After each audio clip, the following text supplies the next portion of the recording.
President Trump may be a tactical mastermind.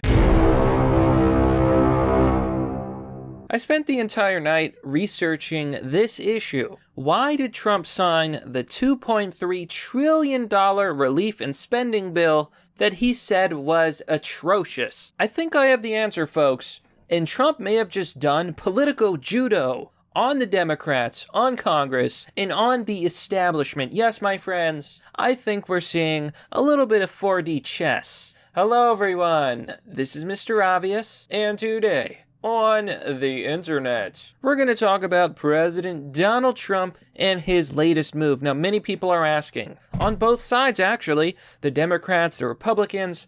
The Democrats are saying, Trump caved. He totally caved and signed this bill. We're so happy that billions of dollars are going to go to foreign countries. Who cares about Americans? I'm also seeing a lot of them condemn Republicans. How dare they hold up this bill?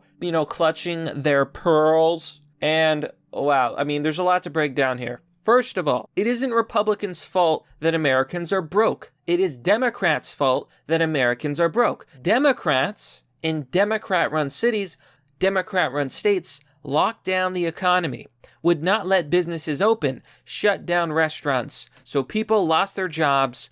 We have an eviction crisis. I read a story the other day that said millions of people will lose their homes, lose their places of living because of the lockdowns. So no, it's not the Republicans who did this. It was the Democrats and their lockdowns, their tyranny. Furthermore, conservatives are asking, why did he sign this bill when he said he wouldn't because it had too much bloat? Well, make no mistake, Trump actually did do something pretty interesting. You see, Trump invoked something called the Impoundment Control Act of 1974. Essentially, it allows him to redline areas of the bill that he doesn't like, and then formally give Congress rescission requests. What these do is basically hold that money for up to 45, I believe, legislative days, and unless they approve his rescissions, his removal requests, the money basically stays on hold, effectively freezing those policies. It's pretty interesting. Now, we're going to go through this. I've got a statement by the president, and I'm going to show you it, and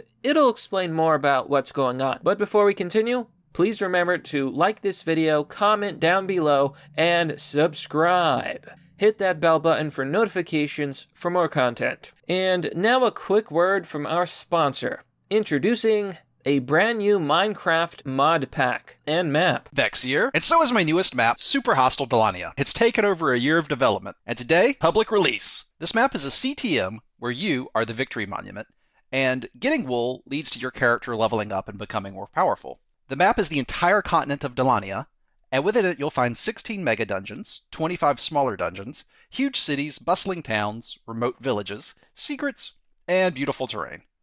The map's best played with the official Super Hostile mod pack, as it adds even more aspects of medieval fantasy adventure while staying true to the Minecraft playstyle and aesthetic. Love that word. Be sure to check out the links in the description to access all the cool stuff. If you like Minecraft, you can check out that map and mod pack by clicking on the link down below. Now, let's get back to this, folks. Here on the whitehouse.gov website, we have a statement from the president. He explains fully why he signed this bill, and it's actually brilliant, some of the things he's going to be able to do. He says, as President of the United States, it is my responsibility to protect the people of our country from the economic devastation and hardship that was caused by the China virus. I understand that many small businesses have been forced to close as a result of harsh actions by Democrat-run states. Told you so. He goes on to say, as president, I am demanding many rescissions under the Impoundment Control Act of 1974. To put that simply, the bill is meant to make sure that people don't lose their unemployment benefits, that the eviction ban will not be lifted, to provide rental assistance, to add money for PPP loans, to return airline workers back to work, etc., etc. All those things. He can cancel certain parts of the bill, hold the funds for them, and demand that Congress take them out. So Trump is effectively killing two birds with one stone. He gets to help the American people who are suffering, but still cancel the things in the bill that many people find ridiculous. How much money did we give Pakistan for gender programs? And then all these millions of dollars to foreign countries? No, I don't understand that, folks. I will never support our money being sent to other countries. Meanwhile, Americans are losing their jobs, losing their homes, and suffering. So yes, this is a good move. It is a strong move. And it's not a perfect move. He is a tactical mastermind, in my opinion. But this isn't him caving to the Democrats. This is him playing the game. And it's funny, too, because did you know that the Impoundment Control Act was actually meant to limit the powers of the president? But Trump did politico judo. He grabbed those Democrats and he slammed them to the ground. You know, figuratively, metaphorically. And everything he's doing is legal. That's the best part of all this. It is legal. He says that he will sign the Omnibus COVID package with a strong message that makes clear to Congress what wasteful items need to be removed. He sent back to Congress a redline version, item by item, accompanied by the formal rescission request to Congress that those funds be removed for the bill.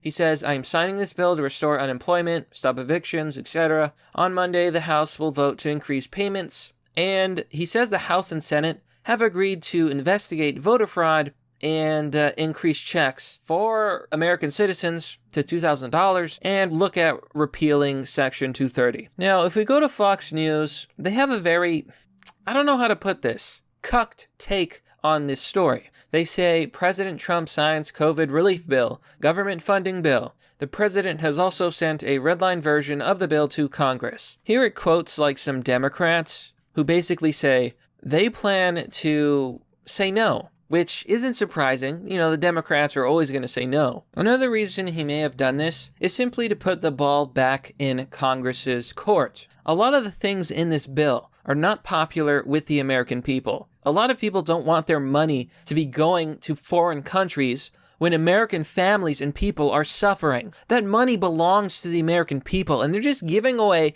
billions of dollars. Meanwhile, what did they offer us? $600 measly dollars? What? You can't even pay your rent with that. That's not going to pay bills. It's insulting. It's your own money, first of all. They print all this money. They devalue the currency. They're making us all poor because the dollar is losing its value. The more money you print, the less valuable your money. It's called inflation. Simply flooded the system with money. Yes, we did. That's another way to think about it. We did. Where does it come from? Do you just print it? We print it digitally.